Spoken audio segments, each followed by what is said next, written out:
Okay, चलो start करते हैं, just a second.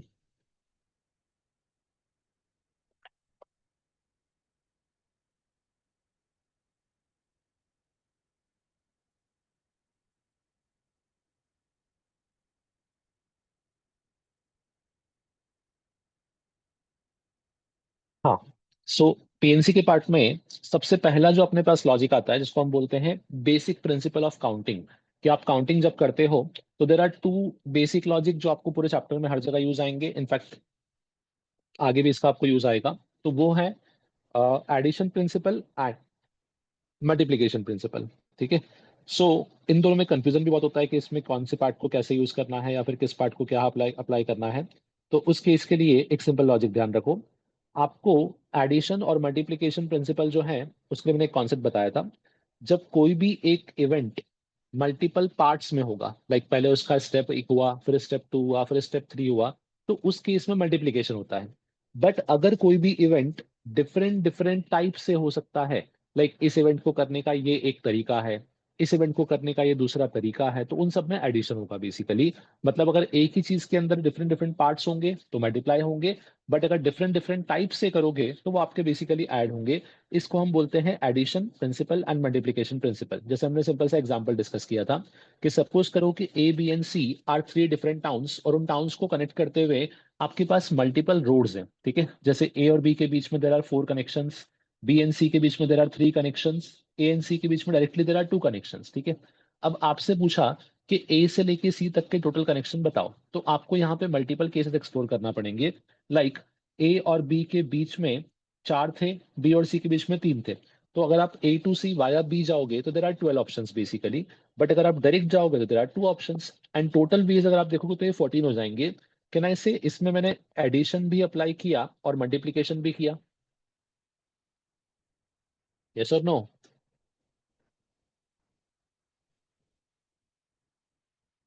Yes sir. हाँ। एडिशन कहाँ अप्लाई हुआ बेटा और मल्टीप्लिकेशन कहाँ अप्लाई हुआ बताओ? क्योंकि इस पूरे पार्ट में मैक्सिमम मिस्टेक आप लोग वही करते हो कि एडिशन मल्टीप्लिकेशन में घूम जाते हो कि कहाँ पे कौन सी अप्लाई करनी है। तो इस केस में फिलहाल जो हमने अप्लाई किया इसमें एडिशन कहाँ था और मल्टीप्लिकेशन कहाँ था?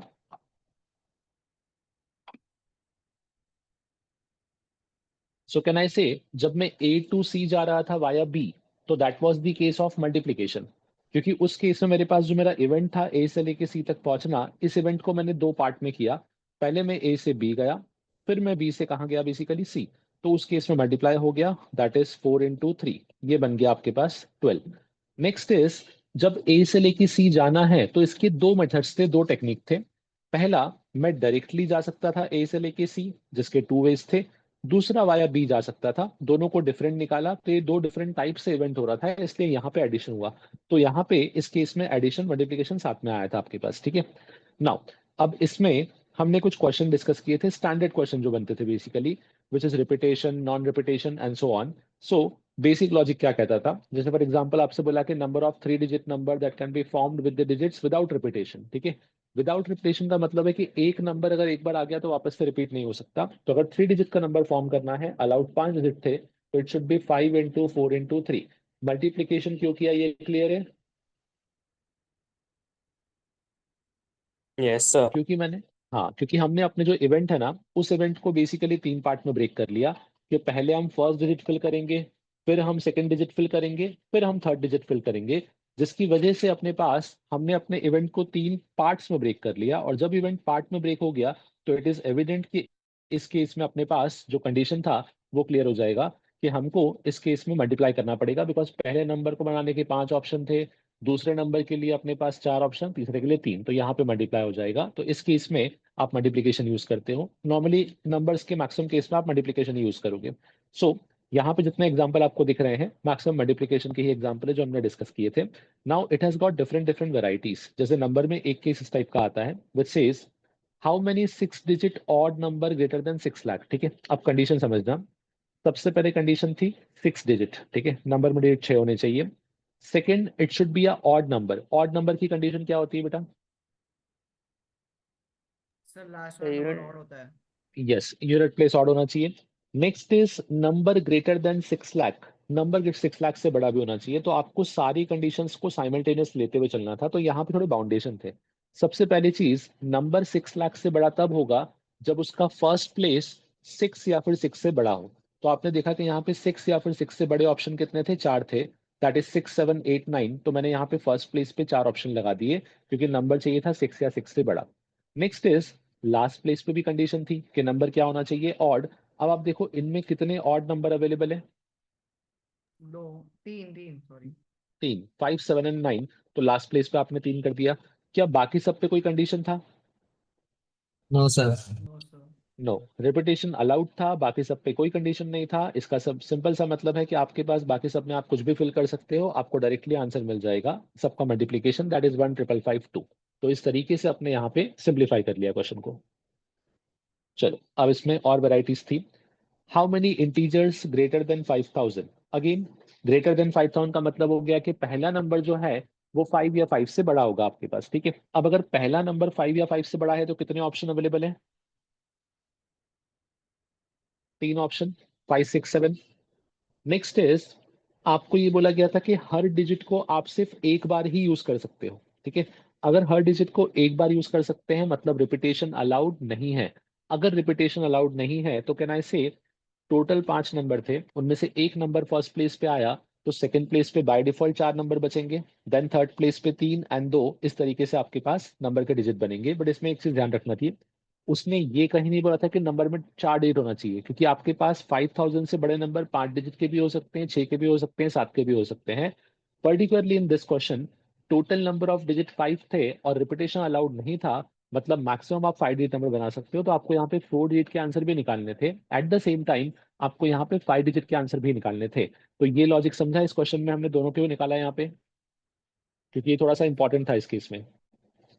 ओके, चलो ये नंबर की केसेस थे अपने सिंपल वाले। नाउ इसके अलावा इसमें लेटर्स के केसेस भी आते हैं। जैसे फॉर एग्जांपल एक वर्ड था daughter. It says how many 4 letter words can be form from the letters of the above word so that the word each word contain the letter G. ठीक है, now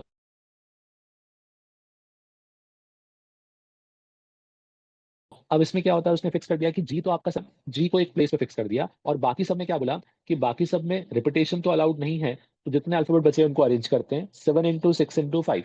जब जी को first place पे put किया तो आपके पास इतने case बने। क्या ऐसे जब मैं जी को सेकंड प्लेस पे पुट करूंगा तब भी इतने ही केस बनेंगे, जब जी को थर्ड प्लेस पे पुट करूँ तब भी इतने ही। तो उस तरीके से आपके पास सारे केस बन जाएंगे। तो technically it is 7 into 6 into 5 और जी की वजह से ऑप्शन आ जाएगा 4। तो नेट आंसर विल बी 840। तो इस केस को सिंप्लीफाई कैसे किया वो समझे? Yes sir. ओके, नेक्स्ट आपके पास क्वेश्चन सी थे वैरायटी वाइज। हाँ, now this is one you can से टाइप। इसको हम बोलते हैं लेक्सिकोग्राफी, जिसको हम डिक्शनरी प्रॉब्लम भी बोलते हैं बेसिकली। कि डिक्शनरी में आप अगर वर्ड्स को अरेंज करोगे तो किसी भी एक पर्टिकुलर वर्ड का रैंक क्या होगा या फिर पर्टिकुलर नंबर पे पर्टिकुलर रैंक पे कौन सा वर्ड लिखा होगा, ये आपको बताना होता है बेसिकली। सो हमने सबसे पहले डिस्कस किया था कि रैंक कैसे निकालते हैं। रैंक निकालने के लिए सबसे पहले आप फर्स्ट वर्ड बनाते थे बेसिकली। फर्स्ट वर्ड बनाना इजी होता है। किस तरीके से? आपको जो भी वर्ड देगा ना उस वर्ड को अल्फाबेटिकली अरेंज कर दो। ठीक है, जैसे टफ को आपने अल्फाबेटिकली अरेंज किया, सबसे पहले आएगा जी, देन आएगा H, then O, T and U. ये बनेगा आपका फर्स्ट वर्ड। ठीक है, अब ये फर्स्ट वर्ड आपकी पूरी डिक्शनरी को बनाने में हेल्प करेगा। कैसे हेल्प करेगा? आपको पता है कि सबसे पहले जो वर्ड बनेंगे वो जी लेटर से बनेंगे। आपको जो वर्ड चाहिए था टफ, ऑब्वियसली उसके पहले जी के सारे लेटर बन जाएंगे, वर्ड बन जाएंगे।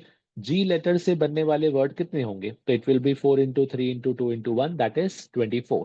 नेक्स्ट, जी के बाद नेक्स्ट वर्ड बनेंगे बेसिकली एच से। एच से बनने वाले वर्ड कितने होंगे? Again same 24। नेक्स्ट बनेगा ओ से, ये भी हो जाएंगे 24। अब जो नेक्स्ट आपको चाहिए था टी, अब वो आपको मिला। तो आपने यहाँ पे टी लिखा, यहाँ से टी को कट किया, देन अगेन आप रीस्टार्ट करोगे वापस से जी से। बिकॉज अल्फाबेट का या यू कैन से डिक्शनरी का एक बहुत सिंपल लॉजिक है कि अगर फर्स्ट अल्फाबेट मैच हो गया है देन सेकंड अल्फाबेट को भी अल्फाबेटिकल ऑर्डर फॉलो करना पड़ेगा एंड सो ऑन, सबको फॉलो करना पड़ेगा। तो आपने फर्स्ट लेटर को फिक्स कर दिया, अब आपने नंबर नहीं लिखा, अब आप नेक्स्ट लेटर पे गए।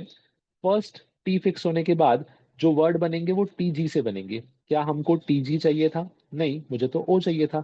टी जी से बनने वाले वर्ड कितने होंगे? 3 इंटू 2 इंटू 1। चलो टी जी चला गया तो नेक्स्ट आएगा टी एच। क्या टी एच चाहिए था? नो, ये भी नहीं चाहिए था। नेक्स्ट आएगा टी ओ। जैसे ही ओ आया वापस से मैंने यहाँ से ओ को कट किया, यहाँ पे ओ को फिक्स किया। अब मैं मूव करूंगा नेक्स्ट प्लेस पे। नेक्स्ट प्लेस वापस से क्या फॉलो करेगा, अगेन अल्फाबेटिकल ऑर्डर। अब तक अपना ओ जा चुका है, टी जा चुका है, ठीक है। अब बचा है वापस से जी। पहले आएगा टी ओ जी। क्या मुझे टी ओ जी चाहिए था? नहीं, मुझे टी ओ यू चाहिए। तो टी ओ जी वाले वर्ड कितने होंगे? 2 into 1। जी नहीं है, फिर नेक्स्ट आएगा टी ओ एच। क्या टी ओ एच चाहिए? नहीं, टी ओ एच भी नहीं चाहिए, इसके भी 2 वर्ड। टी ओ एच के बाद नेक्स्ट आएगा T O U. Yes, T O U चाहिए था। जब आपको टी ओ यू चाहिए तो आपने यहाँ पे इसको फिक्स कर दिया। फिर आप नेक्स्ट प्लेस पे गए, जी चाहिए था, यस जी इमीजिएटली मिल गया, एच मिल गया, तो आपने लास्ट एक वर्ड और काउंट कर लिया। सिर्फ इन सब का टोटलिंग कर लो, this will provide you the rank of the word. तो रैंक निकालने के लिए इस टाइप से आप step by step process follow कर लोगे तो आपको डायरेक्टली आंसर मिल जाएगा। This is one of the process to get the rank of any word, ठीक है। हमने इसी केस में कुछ एग्जांपल्स डिस्कस किए थे। नाउ इसमें एक टाइप का क्वेश्चन और भी था जिसमें आपको रैंक देके वर्ड पूछा जाता था बेसिकली। ये मैंने आगे डिस्कस किया था या फिर एक सेकेंड, नहीं, हमने सिर्फ रैंक डिस्कस किया है। रैंक देके वर्ड वाला बात एक मिनट यहाँ पे नहीं डिस्कस हुआ है। चलो मैं बताता हूँ, इस क्वेश्चन को अपन डिस्कस कर लेते हैं अगर ऐसा है तो। हाँ, यहाँ पे नहीं है, चलो इसको मैं अलग से डिस्कस कर लेता हूँ यहाँ पे। So observe this part now. अब सपोज करो मैंने आपको यहाँ पे बोला,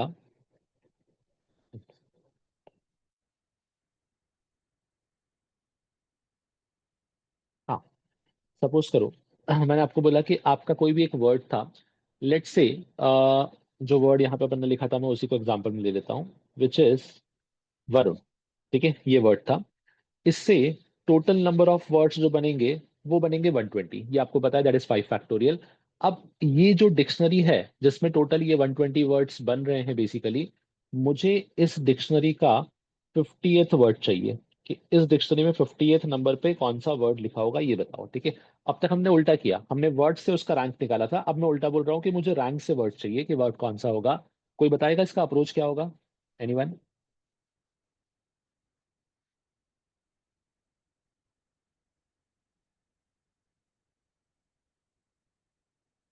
सर अल्फाबेटिकल वाइज जाएंगे और फिर जो लेटर चाहिए मतलब रैंक के पास पहुंच गए तो फिर वर्ड्स बनाते जाएंगे। Perfectly fine, perfectly fine. सबसे पहले हम इसमें स्टार्ट करेंगे फर्स्ट वर्ड, ठीक है। नो, जो फर्स्ट वर्ड है अपने पास वो फर्स्ट वर्ड क्या होगा? सो फर्स्ट वर्ड में सबसे पहले आएगा ए। ए के बाद क्या होगा? एन। एन के बाद आर, फिर यू, फिर वी। ये होंगे आपके पास लेटर, दैट इज ANRUV। ये आपके पास आएगा फर्स्ट वर्ड, ठीक है। अब सबसे पहले के से जो वर्ड आपके स्टार्ट होंगे वो ए से स्टार्ट होंगे, that is words starting with A. Words starting with A. अब आपने अगर ए से स्टार्ट किया तो यहाँ पे आपके जो वर्ड्स बनेंगे ये हो जाएंगे 24, ठीक है। 24 मतलब 50 से काफी दूर हो तो अपन और भी आगे डिस्कस कर सकते हैं। नेक्स्ट, ए के बाद जो आपके पास वर्ड स्टार्ट होंगे वो एन से स्टार्ट होंगे। एन से बनने वाले टोटल वर्ड्स कितने होंगे? अगेन ये भी हो जाएंगे 24। नाउ 24 + 24 क्या हो गया? 48। कैन आई से आप 50 के पास पहुंच गए। तो अब पता है आपको एक चीज क्लियर हो गई कि आपका जो वर्ड है वो आर से स्टार्ट होगा, दैट इज फॉर श्योर, ठीक है। अब आप क्या करो, आर से बनने वाला फर्स्ट वर्ड पहले क्रिएट करो जो कि होगा 49th वर्ड, ठीक है। कैन आई से आर से बनने वाला फर्स्ट वर्ड जो होगा वो होगा RANUV। चेक करो जरा, ये मैंने क्या किया, बाकी सबका alphabetical order as it is follow कर दिया, आर को फर्स्ट प्लेस पे कर दिया। एंड अब लॉजिकली सोचो कि अगर 49th वर्ड ये है, so what should be the 50th word? 50th word क्या होना चाहिए? RNAUV। को रिप्लेस कर देंगे। Yes, very good. आप सिर्फ यू और वी को इंटरचेंज कर दोगे तो आपका जो वर्ड वर्ड बनेगा बेसिकली वो बनेगा RANVU। This will be the 50th word. Suppose करो कोई बोलेगा कि सर चलो आपने 50th तक निकाला, अब 51st भी बताओ कि 51st क्या होगा। सो इसके लॉजिक बताओ मुझे, 51st के लिए क्या करोगे?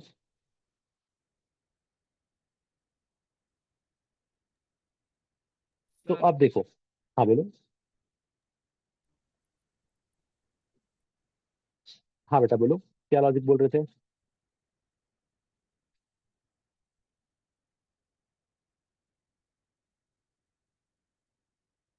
देखो, 50 एंड 58 जो दो का डिफरेंस है ना, वो तो आप डायरेक्टली बोल सकते थे, मतलब एक आपने स्विच कर दिया। अब अगर आपको थोड़ा डिफरेंस बड़ा चाहिए तो आप पता है क्या करोगे, आप आखिरी के तीन अल्फाबेट को म्यूचुअली अरेंज करोगे। ठीक है, कैसे अरेंज होते हैं वो समझो। NUV, इसमें ये आपका परफेक्ट ऑर्डर है अल्फाबेटिकल। फिर आपने NVU लिखा। नेक्स्ट आप लिखोगे basically UNV। Next is UVN। Next is VNU। And last is VUN। अब आप चेक करो, this is 51st, 52nd, 53rd, 54। Starting का सेम रहेगा RA क्योंकि इसमें कोई चेंजेस नहीं है, it will remain as it is. तो इस तरीके से आपको जो भी रैंक चाहिए ना, या फिर जो भी वर्ड चाहिए पर्टिकुलर रैंक का, उसको आप इस तरीके से क्रैक कर सकते हो बेसिकली। ये सबको क्लियर है अभी?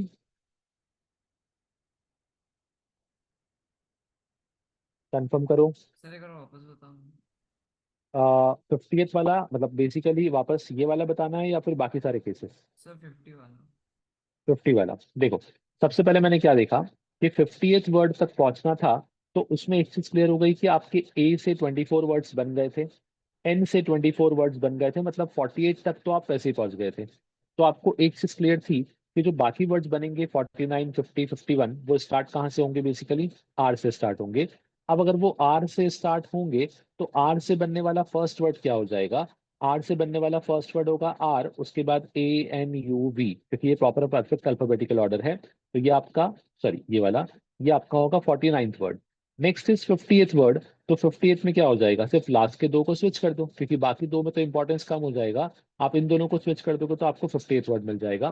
बट फिर यहाँ पे एक लॉजिक बनता है कि सर चलो ठीक है, दो का डिफरेंस था तो आपने स्विच कर दिया, अगर डिफरेंस तीन का चाहिए होता तो ऑब्वियस सी बात है, अगर तीन का डिफरेंस चाहिए तो अब मुझे लास्ट के तीन अल्फाबेट को स्विच करना पड़ेगा। स्विच कैसे होता है वो समझो, इसको इस तरीके से देखना, समझना इजी हो जाएगा। आप जब ABC को अरेंज करते हो तो आप इस तरीके से लिखते हो ABC, ACB, BAC, BCA, CAB and CBA। ठीक है।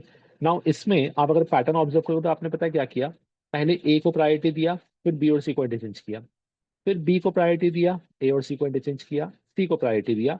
मैंने भी वही किया, देखो जरा। सबसे पहले मैंने प्रायोरिटी N को दिया बिकॉज इन तीनों में N सबसे पहले आता था। फिर नेक्स्ट प्रायोरिटी U को दिया बिकॉज U पहले आता था। फिर नेक्स्ट प्रायोरिटी V को दिया बिकॉज V इसके बाद में आता है। तो इस तरीके से 49, 50, 51 सारे वर्ड मिल जाएंगे जो भी आपको चाहिए, keeping the first two alphabet same. इसके आगे का चाहिए होगा तो फिर आपको A को भी इन्वॉल्व करना पड़ेगा और वहां से आपको वर्ड्स मिलेंगे बेसिकली। तो अभी समझे कि रैंक अगर देगा तो उससे वर्ड कैसे प्रेडिक्ट करना है। Yes sir. ओके, आपको सिर्फ पता है फर्स्ट अल्फाबेट तक पहुंचना है। फर्स्ट अल्फाबेट से पहुंचने के बाद खाली बेसिक काउंटिंग स्टार्ट करना, आपको अपने आप आंसर मिल जाएगा। चलो मूविंग टू दी नेक्स्ट वो कॉन्सेप्ट। दिस वाज, हाँ बेटा। इसमें अगर लेटर्स रिपीट होते तो उसे कैसे करने का? ओके बेटा, चलो रिपीट वाला एक केस लेते हैं जो हम नॉर्मली डिस्कस करते हैं। कोई भी एक वर्ड ले लेते हैं रिपीट का। Let's say test, TESTS। अच्छा डबल रिपीट हो गया, चलो रुको। इसमें कौन सा केस लें जहां पे आपका सिंगल रिपीट होगा? STOCKS, stocks. ठीक है। चलो अब इसमें मुझे बताओ आपको क्या करना है, लाइक आपको रैंक निकालना है या फिर आपको वर्ड निकालना है बेसिकली? रैंक पे कौन सा वर्ड है ऐसा? उस रैंक पे कौन सा वर्ड है ना, ठीक है, तो आपको नंबर बोलना पड़ेगा। नाउ इसमें टोटल केसेस जो बनेंगे दैट विल बी 360, 720/2। अब एक चीज ये भी ध्यान रखो कि रैंडम नंबर बोलोगे तो निकालना डिफिकल्ट भी हो सकता है, इसलिए एलपी का नंबर माई सेल्फ, जिसको निकालना एग्जाम में पूछ सकते हैं, बिकॉज ज़्यादा डिफिकल्ट बोलोगे तो उसमें सॉल्व करने में टाइम बहुत जाता है। सॉल्व हो सकता है बट आपको बहुत सारे केस मैनुअली सॉल्व करना पड़ते हैं। सो लेट्स से इसमें 360 है। 360 अगर आ जाए तो सपोज आपसे पूछा 120 के हिसाब से चलते हैं, 120, 60, 60 के अकॉर्डिंग चल रहा है ना, 60, 10, 120। चलो लेट्स मेक इट 125।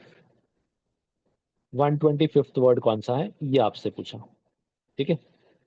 अब इसको बनाने के लिए सबसे पहले आप क्या करोगे, आप इसको अल्फाबेटिकल ऑर्डर में अरेंज करोगे। बताओ मुझे फर्स्ट वर्ड क्या होगा?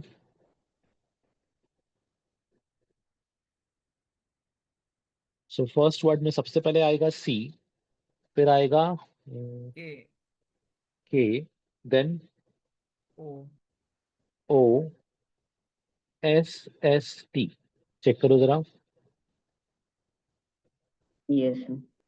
ठीक है, ओके। सबसे पहले आप लिखोगे words starting with C, words starting with C. C आपने फिक्स किया। अब यहाँ पे प्लेसेस तो 5 हैं, बट कैन आई से 5 में से 2 ऑब्जेक्ट सेम है,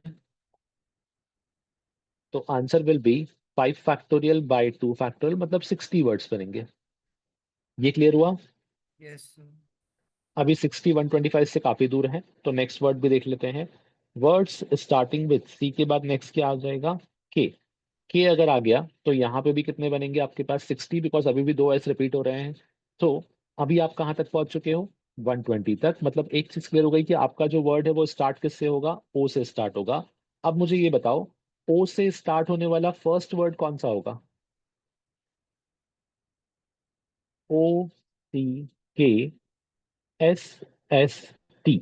ये होना चाहिए आपका 120 फर्स्ट वर्ड। ये सबको क्लियर है? yes sir. Yes sir. ठीक है।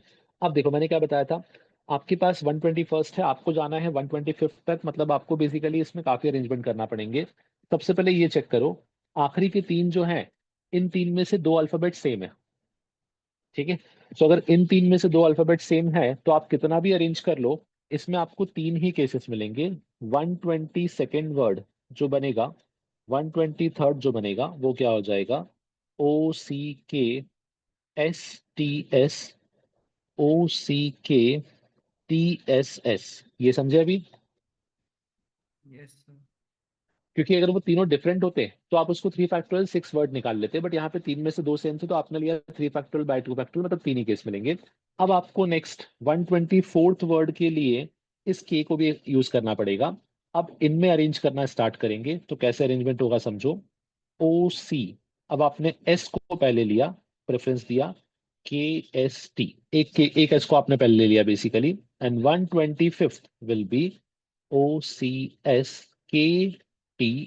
ये होना चाहिए आपका 125th वर्ड बेसिकली। सो इस तरीके से आपको स्टेप बाय स्टेप जाना पड़ेगा। वर्ड के क्लोज पहुंच के फिर आपको अल्फाबेट्स को आपस में अरेंज करना पड़ेगा। अरेंजमेंट जो है वो हमेशा लास्ट से स्टार्ट करोगे, ताकि आपके पास बैलेंस करना इजी हो जाए बेसिकली। हाँ, अभी समझे ये कॉन्सेप्ट? Yes sir. चलो नेक्स्ट अपने पास, हाँ इसके ही क्वेश्चंस थे। फैक्टोरियल तो हम पहले डिस्कस कर चुके हैं, तो इसको करके मतलब नहीं है। हाँ, नाउ ये कॉन्सेप्ट था, इसको हम बोलते हैं exponent of prime number in an factorial. What do you mean by this word exponent? क्या मतलब था इसका?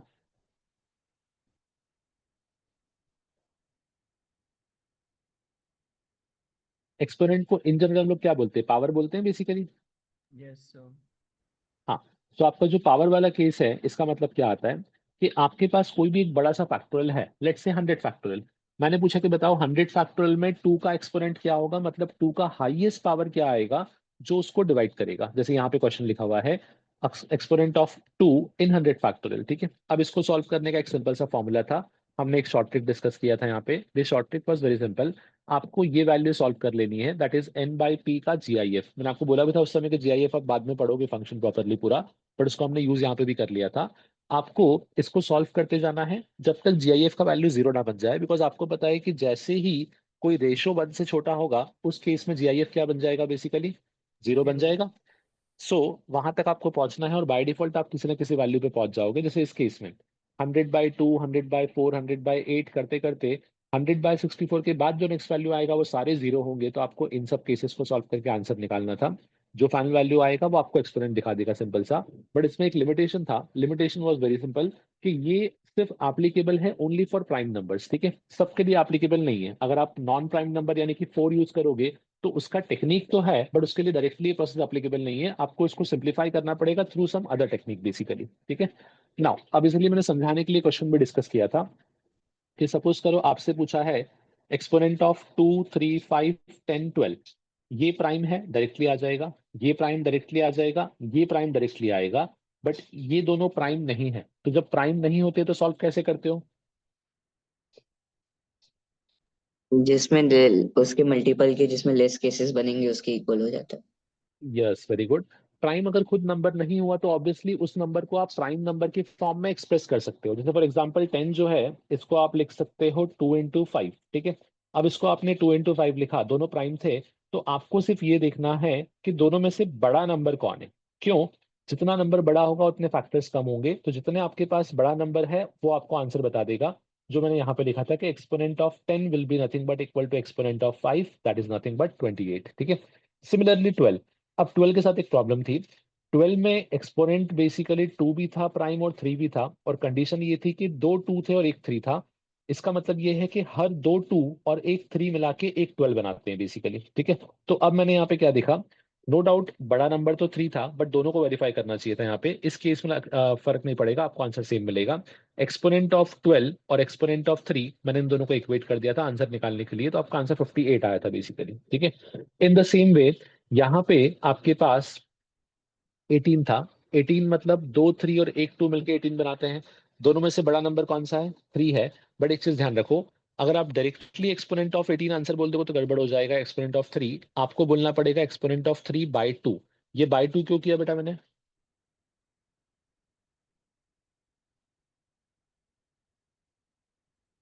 क्योंकि एक 18 को बनाने के लिए आपको कितने 3 चाहिए? 2 2 3 चाहिए। तो सपोज करो आपके पास अगर 103 अवेलेबल हैं, तो आप 18 50 ही बना सकते हो बेसिकली। इसलिए मैंने क्या बोला, मेरे पास 3 तो 58 अवेलेबल थे, बट उससे मैं 18 कितने बना सकता हूँ? 29। तो बेसिकली आपका जो एक्सपोनेंट ऑफ 18 आ जाएगा वो हो जाएगा एक्सपोनेंट ऑफ 3/2। तो इस टाइप से फैक्टर्स को ध्यान रखना, इसमें आपके मिस्टेक नहीं होंगे।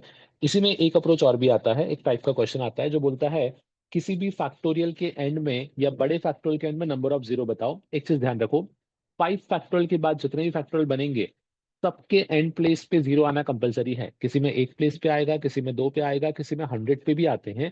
It depends upon the value, like this case, ठीक है। 2007 का फैक्टोरियल, इसमें एंड में बहुत सारे जीरो आएंगे। अब उसने पूछा है कि बताओ एग्जैक्टली कितने जीरो आएंगे, ठीक है। तो इसका भी लॉजिक है। कैन आई से जितनी बार एंड में जीरो आएंगे आपका नंबर 10 की उतनी पावर से डिविजिबल रहेगा, yes sir ठीक है। तो टेक्निकली ये क्या हो गया, ये हो गया exponent of 10 in this prime number, और you can say exponent of 10 in this n factorial, ठीक है। तो अब हम वही फॉर्मूला यूज कर लेंगे कि अगर मुझे 10 का एक्सपोनेंट निकालना है, तो 10 का एक्सपोनेंट निकालने के लिए मेरे पास 10 के प्राइम फैक्टर्स क्या है? 2 और 5। तो हम 5 का एक्सपोनेंट निकाल लेंगे। ये जो 5 का एक्सपोनेंट है ये अपने पास क्या हो जाएगा बेसिकली, 5 का जो एक्सपोनेंट है उसको निकालने के लिए आप डायरेक्टली अपना फॉर्मूला यूज करोगे। मैंने सिंप्लीफाई किया, 5 का जो एक्सपोनेंट था वो मुझे मिला 500। जस्ट इमेजिन कि इस नंबर के लास्ट में से 500 तो जीरो है बस खाली, क्योंकि जितना 5 थे उससे ज्यादा ही 2 अवेलेबल होंगे, मतलब उतने 10 तो बनना ही है फॉर श्योर। तो आपका एक्सपोनेंट बेसिकली हो जाएगा 500।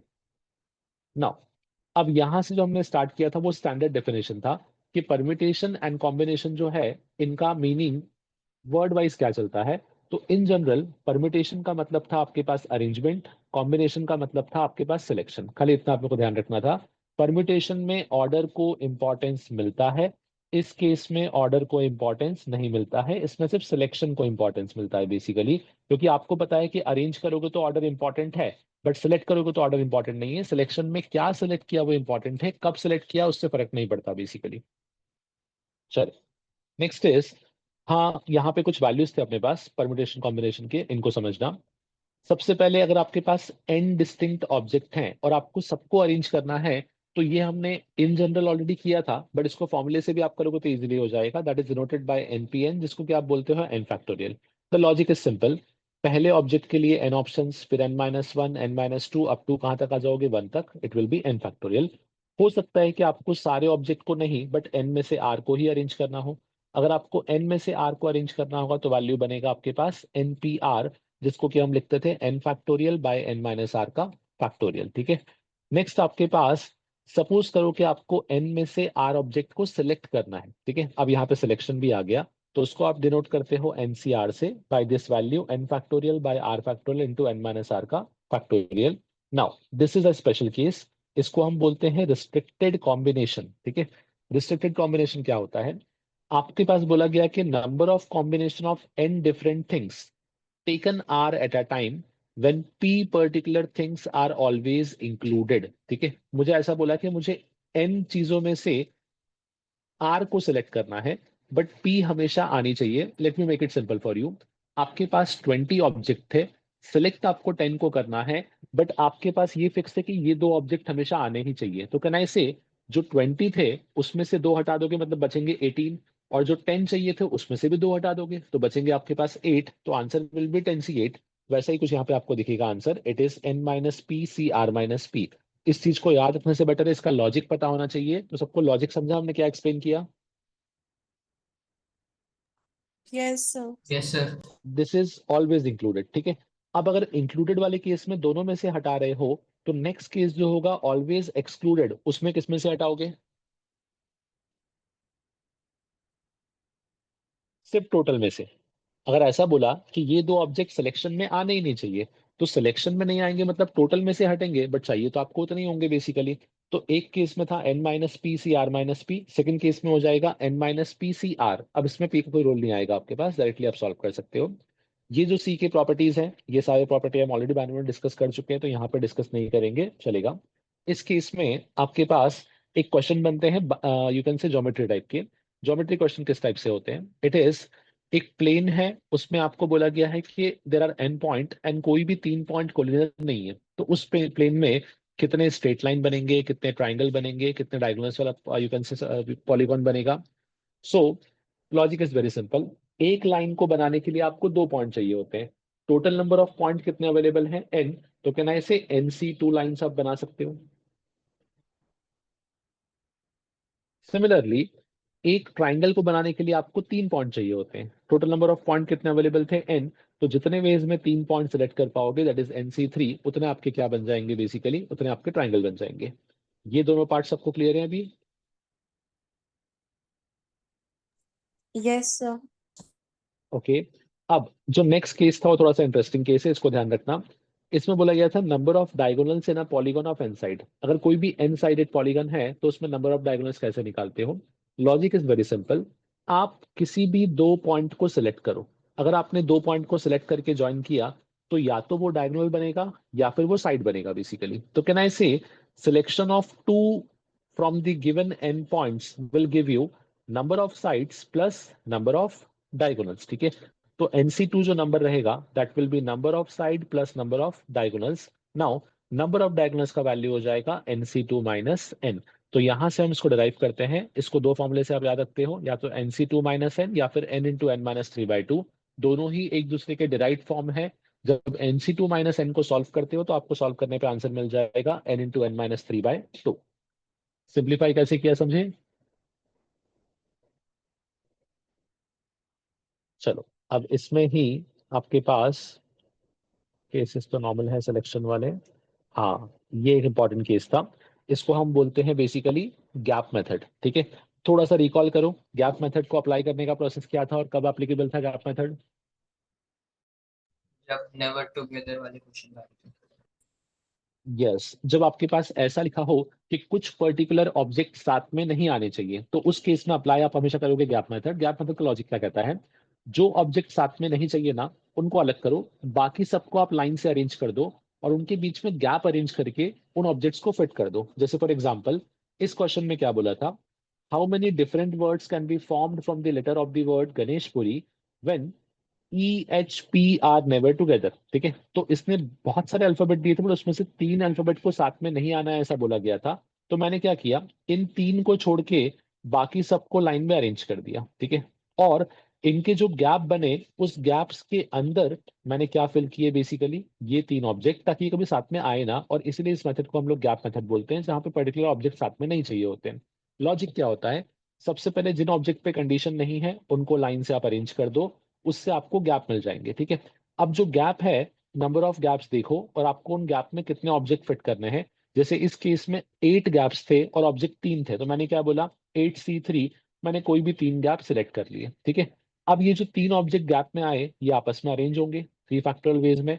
नेक्स्ट इज, ये जो ऑब्जेक्ट आपने रखे हैं, ये पहले से जो रखे थे विदाउट एनी कंडीशन, ये भी आपस में अरेंज हो सकते हैं, और इनको अरेंज करने के वे क्या हो जाएंगे बेसिकली? 7 फैक्टोरियल। सो गैप मेथड के लिए सिंपल लॉजिक था, नंबर ऑफ गैप क्रिएट करो, उसमें से कितने गैप आपको फिल करने हैं, मल्टीप्लाई बाय, नेक्स्ट इज आपके पास जो ऑब्जेक्ट वहां पे जिनमें कंडीशन है उनका अरेंजमेंट जो गैप में फिल किए, जिन पे कंडीशन नहीं है उनका अरेंजमेंट, उससे आपको फाइनल आंसर मिल जाएगा।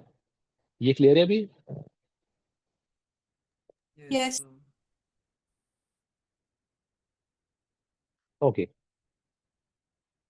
नेक्स्ट इज गैप मेथड के बाद था grouping method. Now what is grouping method? Sir जब या मतलब कोई भी चार ऑब्जेक्ट या फिर कोई भी ऑब्जेक्ट मोर देन वन को अगर एक साथ रखेंगे तो किस यस, वक्त क्या एज द नेम करेंगे? सजेस्ट, जब आपको कुछ सेट ऑफ ऑब्जेक्ट एक ग्रुप में चाहिए होते हैं, हमेशा साथ में चाहिए होते हैं, उसको आप बोलते हो ग्रुपिंग। जैसे फॉर एग्जांपल यहाँ पे बोला गया था 4 boys and 4 girls are to be seated in line, find the number of ways if not all the girls are together। अब देखो इसमें क्या था, इसमें केस एक्चुअली उल्टा था, बट मैंने इसको कैसे किया, मैंने क्या किया, सारी गर्ल्स को एक साथ बिठा दिया। ठीक है, अब जब सारी गर्ल्स को एक साथ बिठाया तो मैंने ऐसा अज्यूम कर लिया कि ये सब मिला के एक ही ऑब्जेक्ट है, बिकॉज जहां जाएंगे सारे एक साथ जाएंगे। तो टोटल ऑब्जेक्ट जो पहले 8 थे, अब वो ऑब्जेक्ट 5 हो गए, 4 डिफरेंट बॉयज और एक गर्ल्स का ग्रुप बेसिकली। तो इट बिकम्स 5 ऑब्जेक्ट। बट ऐसा नहीं है कि उनको एक ऑब्जेक्ट माना तो एक बार यूज करोगे, नहीं, इसके अंदर तो आपके पास 4 डिफरेंट ऑब्जेक्ट प्रेजेंट है ना ऑलरेडी। तो आप क्या करोगे, 5 फैक्टोरियल फॉर 5 डिफरेंट ऑब्जेक्ट और 4 फैक्टोरियल फॉर इंटरनल अरेंजमेंट। हमेशा ध्यान रखना, ग्रुपिंग मेथड में आपका होगा इंटरनल अरेंजमेंट, जहां पे आपको यूज करना पड़ेगा, but it is only applicable for distinct object. अगर ऑब्जेक्ट डिस्टिंक्ट है तो डेफिनेटली अरेंजमेंट होगा, इसके अकॉर्डिंग आपको आंसर मिलेगा। गैप मेथड होता है ऑब्जेक्ट को एक दूसरे से दूर करने के लिए। ग्रुपिंग मेथड होता है as the name suggest object को एक दूसरे के साथ लाने के लिए। जब आपको कुछ ऑब्जेक्ट साथ में चाहिए तो आप ग्रुप बना दोगे, जब आपको साथ में नहीं चाहिए तो फिर आप गैप में उसको फिल कर दोगे बेसिकली। सो गैप और ग्रुप दोनों पार्ट क्लियर है अभी? Yes, sir. चलो, next is division and distribution. ठीक है, इसको मैंने एक्सप्लेन किया था आपको यहाँ पे कि आपको सपोज कोई सेट ऑफ ऑब्जेक्ट दिए और बोला उनको डिफरेंट डिफरेंट ग्रुप में डिवाइड करो। ठीक है, फिर डिवाइड करने के बाद उनको फर्दर डिस्ट्रीब्यूट भी करो। तो it's a 2 step procedure. Divide करने का logic is very simple, then distribute करने का logic depends upon the condition. Divide करने का लॉजिक बहुत सिंपल सा है कि आप जितने ग्रुप में या ग्रुप साइज में डिवाइड कर रहे हो, आपको डायरेक्टली आंसर मिल जाएगा। सपोज करो कि आप m प्लस एन ऑब्जेक्ट को m और n दो ग्रुप में डिवाइड कर रहे हो, तो आपका डिवीजन का answer will be m plus N factorial upon m factorial into n factorial, जो हमने बहुत बार यूज किया है। डिस्ट्रीब्यूशन में क्या होगा, अब ये दो ग्रुप बन गए हैं। अगर ये दो ग्रुप बने हैं तो ऑब्वियस सी बात है ये आगे कुछ 2 पर्सन को असाइन हो सकते हैं। जिन 2 पर्सन को ये असाइन होंगे उनको आप लिख दोगे बेसिकली 2 फैक्टोरियल। सो डिवीजन और डिस्ट्रीब्यूशन का बेसिक केस ये वाला क्लियर है? इसको हम बोलते हैं अनइक्वल ग्रुप साइज। ठीक है, जहां पे m और n डिफरेंट था। अब इसमें एक स्पेशल केस आता है जहां पे ग्रुप साइज इक्वल हो जाते हैं। फॉर एग्जांपल, लेट्स से आपके पास 2n ऑब्जेक्ट थे जिसको आपने दो ग्रुप में बांटा, n और n। ठीक है, अब इसको डिवीजन करने के ऑब्जेक्ट जो थे या ऑप्शन जो थे वो होंगे 2n का फैक्टोरियल अपॉन n फैक्टोरियल का whole square, that is 2n factorial upon n factorial n factorial. But क्योंकि इन दोनों ग्रुप का साइज सेम था तो आइडेंटिकल केसेस बनने का चांस था, इसलिए इसमें करते हो डिवाइड बाय 2 फैक्टोरियल। ठीक है, बाकी पूरा प्रोसेस सेम रहेगा, उसमें कोई डिफरेंस नहीं है। बट सिर्फ इतना आपको ध्यान रखना है कि जितने ग्रुप का साइज सेम होगा, आपको डिवीजन करते हुए उतने फैक्टोरियल से उसको डिवाइड कर देना है बस खाली। ये समझे डिवाइड क्यों किया हम लोगों ने? Yes sir. क्योंकि हाँ, जितने ग्रुप का साइज सेम है तो आपस में आइडेंटिकल केसेस बनने का चांस है। आप खुद सोचो, अगर ग्रुप का साइज सेम नहीं होता तो क्या कभी ग्रुप आइडेंटिकल देख सकते थे क्या? नहीं। दैट इज हाउ आप उसको सिंपल सा यूज करोगे कि जब ग्रुप साइज आइडेंटिकल नहीं है तो आप सीधा फॉर्मूला यूज करो। अगर ग्रुप साइज आइडेंटिकल है तो जितने ग्रुप का साइज आइडेंटिकल है खाली उससे आपको डिवाइड करना है, rest of the condition will remain same. ठीक है, अब यहाँ पे जैसे कुछ क्वेश्चन डिस्कस किए थे मैंने, 12 डिफरेंट ऑब्जेक्ट थे, आपको डिवाइड करना है 237। कैन आई सिंपली से 237 मतलब तीनों ग्रुप का साइज डिफरेंट है, डायरेक्टली आंसर आ जाएगा, कुछ एक्स्ट्रा डिवीजन नहीं करना है आपको। सिमिलरली नेक्स्ट आपके पास सेम लॉजिक था, हाँ यहाँ पे डिफरेंट है। 3 teams of 11 players each, 4 teams of 6 players each, 2 teams of 15 player each to be formed out of 87 players। Total 87 player थे, आपको इस तरीके से टीम्स फॉर्म करनी थी। अब आपको चेक करो, 87 में से 3 के साइज सेम है, फिर इन 4 के साइज सेम है, इन 2 के साइज सेम है, तो आपने लॉजिक क्या यूज किया, 87 के बाद 11 11 11, तो 11 फैक्टोरियल का क्यूब हो गया, 6 फैक्टोरियल की पावर 4 हो गया, 15 फैक्टोरियल की पावर 2 हो गया। अब ये 11 3 बार था, इसके लिए 3 फैक्टोरियल, 6 4 बार था, इसके लिए 4 फैक्टोरियल, 15 2 बार था, उसके लिए basically 2 factorial. So division distribution को अप्लाई कैसे करना है ये पार्ट समझा अभी? Yes, sir. Yes, sir. Okay, चल मूविंग टू नेक्स्ट कॉन्सेप्ट। हाँ, इसको हम बोलते हैं permutation of alike objects, that is arrangement of alike object. कि जब आपके पास सेम टाइप के ऑब्जेक्ट हैं तो उनको अरेंज कैसे करना है। नाउ जो लॉजिक डिस्ट्रीब्यूशन में था वैसा ही कुछ लॉजिक यहाँ पे भी है। अगर सपोज करो आप अरेंजमेंट कर रहे हो और कुछ ऑब्जेक्ट सेम है, तो उन ऑब्जेक्ट के फैक्टोरियल से आंसर को डिवाइड कर देना। जैसे फॉर एग्जाम्पल यहाँ पे you have a object which is a letter daddy, ठीक है। Now it has 5 alphabets. अगर आप 5 को नॉर्मली अरेंज करते हो तो आपको आंसर मिलता है 5 factorial, but it has 3 identical object, तो आंसर हो जाएगा 5 factorial by 3 factorial. That is the only difference, ठीक है। आपको इतना ध्यान रखना है बेसिकली कि इस केस में क्या हो जाएगा, आपका जो भी आंसर रहेगा वो डिवाइड होकर उस फॉर्म में कन्वर्ट हो जाएगा। तो यहाँ पे आपके जो भी आंसर्स हैं उतने केसेस से डिवाइड होते हैं जिससे आपको डायरेक्ट आंसर मिलते हैं। जैसे यहाँ पे सिंपल सा केस हमने डिस्कस किया था for the letter IIT JEE, ठीक है। तो it has got 6 alphabet, but 6 में से 2 I आइडेंटिकल है एंड 2 E आइडेंटिकल है, तो उन दोनों से आपने डिवाइड किया to get the exact answer that is equals to 180।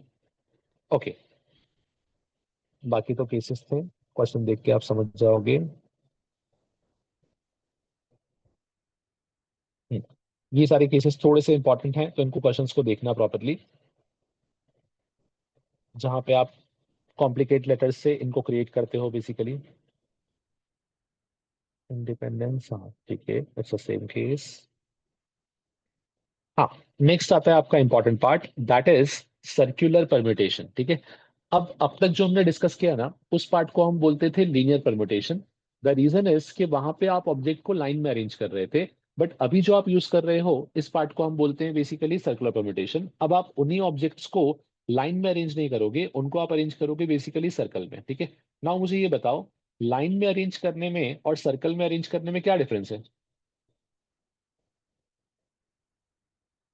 बोलो।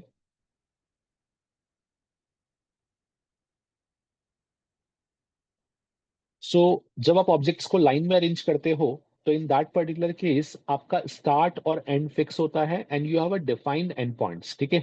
बट जब आप ऑब्जेक्ट को सर्कल में अरेंज करते हो या क्लोज लूप में अरेंज करते हो तो उस केस में there is no fix start, there is no fix end, आपके पास कोई एंड पॉइंट डिफाइन नहीं होता है, जिसकी वजह से केसेस पे इंपैक्ट होता है।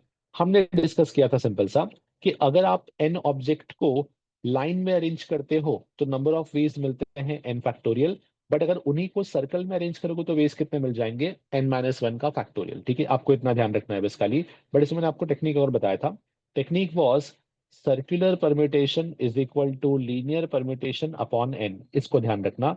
अगर वही ऑब्जेक्ट को आपको सर्कल में अरेंज करने में डिफिकल्टी आ रही है तो आप उसको लाइन में अरेंज करो and divide the answer by number of object, by default circle का अरेंजमेंट बन जाएगा, क्योंकि वही उसका लॉजिक भी होता है।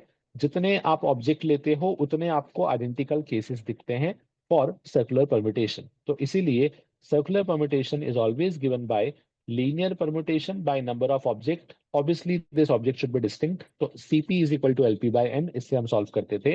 बट आप सिंपल लॉजिक ध्यान रखोगे, अगर N डिस्टिंक्ट ऑब्जेक्ट दिए हैं, सर्कल में अरेंज करना है, वे क्या हो जाएगा, n-1 का फैक्टोरियल, ठीक है। सपोज करो आपको n ऑब्जेक्ट दिए हैं बट n में से r को ही सर्कल पे अरेंज करना है, तो पहले ये सिलेक्ट कर लोगे कि आपको n में से कौन से r को अरेंज करना है। It is given bye NCR और फिर उस r को अरेंज कर दोगे बाय द वे r-1 का फैक्टोरियल, ठीक है। इसमें एक चीज ध्यान रखना, हमने जो लिखा है उसके अंदर क्लॉकवाइज और anti clockwise arrangement different count हुए। देर आर फ्यू केसेस जहां पे नेकलेस आता है, जहां पे बीड आता है, जिस केस में clockwise anti clockwise actually same count होता है, तो उस केस में आपका आंसर डिवाइड बाय 2 हो जाएगा, ठीक है। जैसे यहाँ पे if clockwise and anti clockwise considered to be same, then total number of circular permutation is given by n-1 का होल फैक्टोरियल बाय 2। आपके जो आंसर है वो 2 से डिवाइड हो जाएंगे, तो वहां से आपको आंसर जो मिलेगा वो हमेशा 2 के फैक्टर में मिलेगा बेसिकली। नाउ ये इन सब के क्वेश्चन डिस्कस किए थे बेसिक वाले। हाँ, this is one more important case, इसको हम बोलते हैं ऑल पॉसिबल सिलेक्शन या फिर ऑल पॉसिबल कॉम्बिनेशन बेसिकली। जिसको हम इस तरीके से बोलते हैं कि अगर आपको मैंने खाली इतना बोला कि आपके सामने कुछ ऑब्जेक्ट रखे हैं, इनमें सिलेक्शन परफॉर्म करो, तो आप ये नहीं पूछोगे कितना सिलेक्ट करना है, आप सिलेक्शन के सारे केस बताओगे। सारे केस का मतलब क्या हो गया? It could be 0 selection, it could be 1 selection, it could be 2 selection, कितने भी हो सकते हैं बेसिकली। तो वो ऑल पॉसिबल सिलेक्शन का जो केस है, उस केस को हम इस तरीके से यूज करते हैं, और यहाँ पे एक आंसर मिलता है अपने को, विच इज जब आप सारे पॉसिबल सिलेक्शन के वेज को ऐड करते हो तो आपको आंसर मिलता है बेसिकली 2n। इसको हम ऐसा बोलते हैं कि अगर आपके पास n डिस्टिंक्ट ऑब्जेक्ट अवेलेबल है, तो उसमें टोटल सिलेक्शन करने के जो वेज होंगे that is given bye 2n। ठीक है, अब इसमें कंडीशंस आती हैं। Condition is selection of one or more things out of n things. ठीक है, आपको जो सिलेक्शन करना है वो एक या एक से ज्यादा चीजों का करना है आउट ऑफ n थिंग्स। तो एक आ गया मतलब मिनिमम 1 हो गया, तो आंसर में एक स्लाइड चेंज होगा, इट विल बी 2n -1। -1 क्यों किया? ये जो पहला केस था इसका मतलब होता है जीरो सिलेक्शन या फिर नो सिलेक्शन, जिसको हम बोलते हैं NC0। तो आपको खाली इस केस को रिमूव करना पड़ेगा, rest all the things will be as it is. तो NC1 से लेके NCn तक का जो सम आएगा, it is given bye 2n -1। ये होगा बेसिकली आपका फाइनल वैल्यू। इसी में सेकंड केस बनता था, number of selection of 0 or more things out of n identical things. Now the point to be noted is n identical things. पहले जो चीजें थी वो डिस्टिंक्ट थी, तो डिस्टिंक्ट में डायरेक्टली आंसर था आपके पास 2n। अब अगर आपके पास जो ऑब्जेक्ट्स है वो आइडेंटिकल हैं, तो उस केस में आपका आंसर आएगा बेसिकली n+1। ठीक है, तो ये जो आपका आंसर रहेगा n आइडेंटिकल थिंग्स का, इट विल बी n+1। इसका भी लॉजिक सिंपल था। अगर सारे ऑब्जेक्ट ही आइडेंटिकल हैं, तो ऑब्जेक्ट कौन सा सिलेक्ट किया उससे फर्क नहीं पड़ता, ऑब्जेक्ट कितने सिलेक्ट किए उससे फर्क पड़ेगा। That is selecting nothing, selecting 1, selecting 2 up to selecting n। इन सबको ऐड करोगे तो आपको टोटल मिलेगा n+1 वेज। इन दोनों को ध्यान रखना बिकॉज दोनों में कॉम्बिनेशन अच्छे बनते हैं। थर्ड केस इनका कॉम्बिनेशन ही होता है, विच इज एक केस है जहां पे p ऑब्जेक्ट अलाइक है, q ऑब्जेक्ट अलाइक है, r ऑब्जेक्ट अलाइक है, s ऑब्जेक्ट डिफरेंट है। ठीक है, जो अलाइक हैं उनके सिलेक्शन के वे होंगे p+1, यहाँ पे q+1, यहाँ पे r+1। जो डिफरेंट थे उसके हो जाएंगे 2s और -1 किया बिकॉज आपको क्लियरली क्वेश्चन में बोला था कि selection of one or more thing. ठीक है, तो आपको इस तरीके से जब टोटल सिलेक्शन निकालना होगा तो खाली दो चीजों पे फोकस करना है। पहला कि वो जो ऑब्जेक्ट है वो डिफरेंट है या फिर वो ऑब्जेक्ट अलाइक है। अगर अलाइक हुए तो नंबर ऑफ वेज होंगे p+1, q+1, r+1। अगर डिफरेंट हो गए तो इट शुड बी 2s। खाली इसको लेके आपको सिंप्लीफाई करना था। ये लॉजिक सबको क्लियर है अभी ऑल पॉसिबल सिलेक्शन का? Yes, sir. ओके, चलो नेक्स्ट इज इसी कंडीशन पे या इस यू कैन से कॉन्सेप्ट पे बेस्ड हमने एक इसका एप्लीकेशन डिस्कस किया था। इसको हम बोलते हैं number of divisors and their sum. ठीक है, कोई भी अगर नेचुरल नंबर रहेगा ना बड़ा सा, तो वो प्राइम नंबर के फॉर्म में एक्सप्रेस होता है बेसिकली। प्राइम नंबर के डिफरेंट डिफरेंट पावर्स के फॉर्म में आप उसको एक्सप्रेस कर सकते हो कहीं ना कहीं। तो आपको ऐसा पूछा जाता है कि इसके नंबर ऑफ डिवाइजर्स कितने होंगे और इसका सम क्या होगा। समझाने के लिए हमने एग्जाम्पल डिस्कस किया था 100 का। ठीक है, 100 के जो प्राइम नंबर्स हैं वो है 2 and 5। इसको आप लिख सकते हो 2 का स्क्वायर इंटू बेसिकली 5 का स्क्वायर। नाउ अब ये जो 100 आपके पास बना है, इसके नंबर ऑफ डिवाइजर्स कितने होंगे? तो छोटा नंबर था तो हमने मैनुअली सॉल्व कर लिया, but although we need a technique. अब वो टेक्निक क्या होता है समझना। टेक्निक बहुत सिंपल सा होता है। नंबर ऑफ डिवाइजर का एक फॉर्मूला है, विच इज जब भी आप किसी नंबर को प्राइम नंबर के फॉर्म में एक्सप्रेस कर देते हो और आपको पावर मिलती है α1, α2 एंड सो ऑन, तो उसके नंबर ऑफ डिवाइजर का आपका सिंपल सा फॉर्मूला होता है पावर +1 का मल्टीप्लीकेशन। जैसे इस केस में आपको 100 में दिख रहा था 2 का स्क्वायर एंड 5 का स्क्वायर, तो power +1 becomes 3, power +1 becomes 3, 3 into 3 कितना हो जाएगा? It is 9। तो अगर ये आपके पास 9 आया तो टोटल देयर आर 9 डिवाइजर्स, आप चेक भी कर सकते हो। तो this is the formula to get the number of divisors. Logic simple था, आप नंबर को प्राइम नंबर्स के फॉर्म में एक्सप्रेस करो, प्राइम नंबर की जो जो पावर आएगी वो पावर को +1 करके मल्टीप्लाई करना, तो आपके पास जो नंबर बनेगा that denotes the nothing but आपके पास जो आपका total number of you can से डिवाइजर्स रहेंगे वो आपको उससे मिल जाएंगे सीधे। ठीक है, चलो नेक्स्ट इज अपने पास सम ऑफ ऑल द डिवाइजर। इसके लिए भी फॉर्मूला है। सम ऑफ ऑल द डिवाइजर निकालने के लिए आप क्या करो, हर एक प्राइम नंबर का पावर 0 से स्टार्ट करके जहां तक वो बन रहा है वहां तक लेके जाओ। फॉर एग्जाम्पल जैसे 100 वाले केस में मेरे पास 2 का स्क्वायर था तो मैंने 3 केस लिखे, 2^0, 2^1, 2^2। 5 का भी स्क्वायर था तो इसके भी 3 केस लिखे, 0, 1 एंड 2। इनको लिख के इनको मल्टीप्लाई कर दिया। अब आप खुद देखो जब सिंप्लीफाई करोगे तो सारे केसेस आपस में क्रिएट हो गए, टोटल 9 केस बने और सबका आपस में सम भी हो गया बेसिकली। तो उस केस में आपको डायरेक्टली सम मिल जाता है। इसलिए सम निकालने के लिए आप इस टाइप से टेक्निक यूज करते हो। इस टेक्निक में अगर नंबर्स बड़े होंगे तो उसमें आप जीपी का फॉर्मूला भी अप्लाई कर सकते हो, because ultimately it is nothing but a GP only. छोटे नंबर्स रहेंगे up to let's say power 1 2 और मे बी 3, तो उनको आप डायरेक्टली सॉल्व कर सकते हो बेसिकली। चलो, इसमें डिवाइजर्स के डिफरेंट डिफरेंट केसेस थे, एक बार उनको गो थ्रू कर लेना। Next is summation of numbers. ठीक है, समेशन ऑफ नंबर्स का मतलब क्या हो जाएगा? कभी कभी ऐसा बोलता है कि आपको इन पर्टिकुलर नंबर्स से बनने वाले या इन पर्टिकुलर डिजिट से बनने वाले जितने भी नंबर्स हैं उन सबका सम निकालना है। ठीक है, तो इसमें भी एक सिंपल सा लॉजिक है, एक फॉर्मूला है। हमने एक फॉर्मूला यहाँ पे डिस्कस किया था। फॉर्मूला किस तरीके से बना था? सबसे पहले जितने डिजिट हैं उतनी बार 1 लिखोगे, मतलब 1 1 1 कितनी बार? n टाइम्स, इनटू जितने भी डिजिट थे उन सबका सम, और जितने डिजिट थे उसमें -1 करके उसका फैक्टोरियल। जैसे इस केस में आपको बोला गया था sum of all the numbers greater than 10,000। ठीक है, डिजिट थे 5, 10,000 से बड़े, मतलब ऑब्वियसली आपकी बात चल रही है 5 डिजिट नंबर की, तो आप यहाँ पे 1 1 1 लोगे 5 टाइम्स, ये हो गया, into sum of all the digits 1 + 3 + 5 + 7 + 9, ये हो गया sum of all the digits, into यहाँ पे 5 नंबर थे तो 5 - 1 दैट बिकम्स 4 फैक्टोरियल। आपको मल्टीप्लाई कर देना है बेसिकली 4 फैक्टोरियल का। सिंप्लीफाई करोगे तो आपको इस टाइप से टोटल सम मिल जाएगा।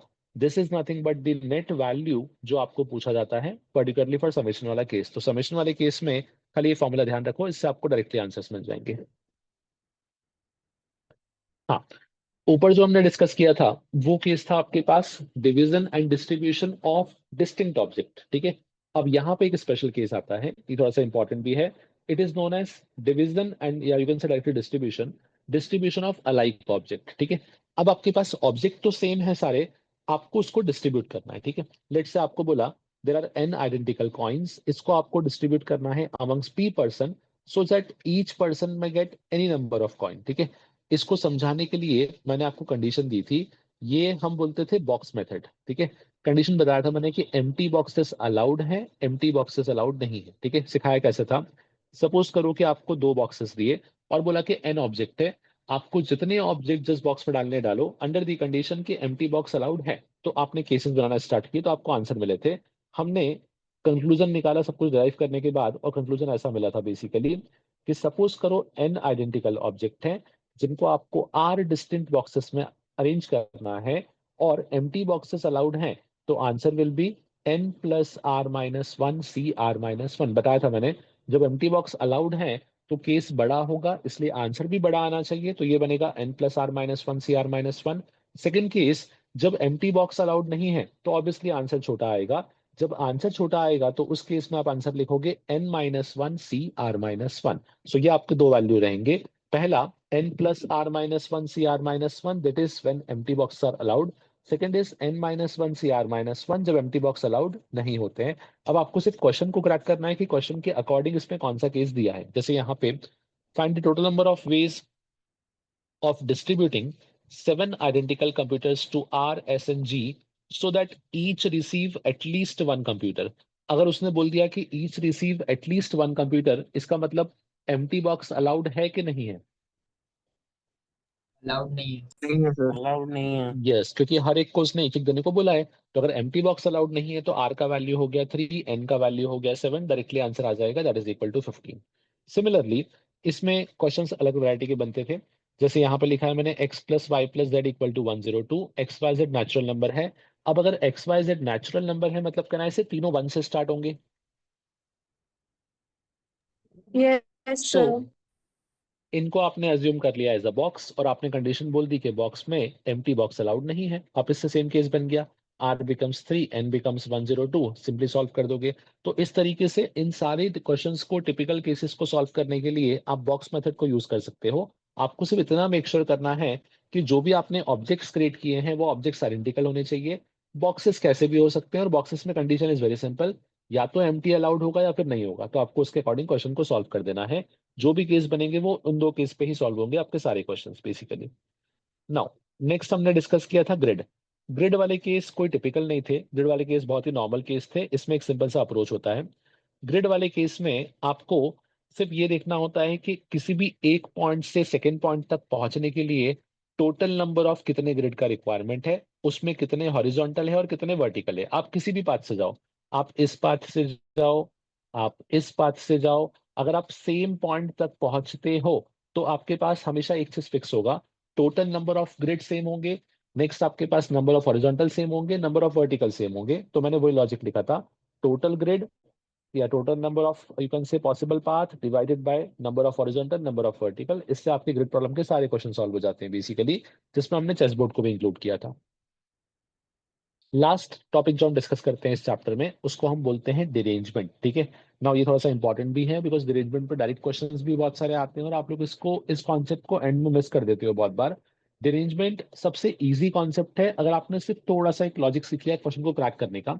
Derangement as the name suggest कि अब आपको चीजों को अरेंज नहीं करना बल्कि आपको उसको बिगाड़ना है, डिरेंज करना है।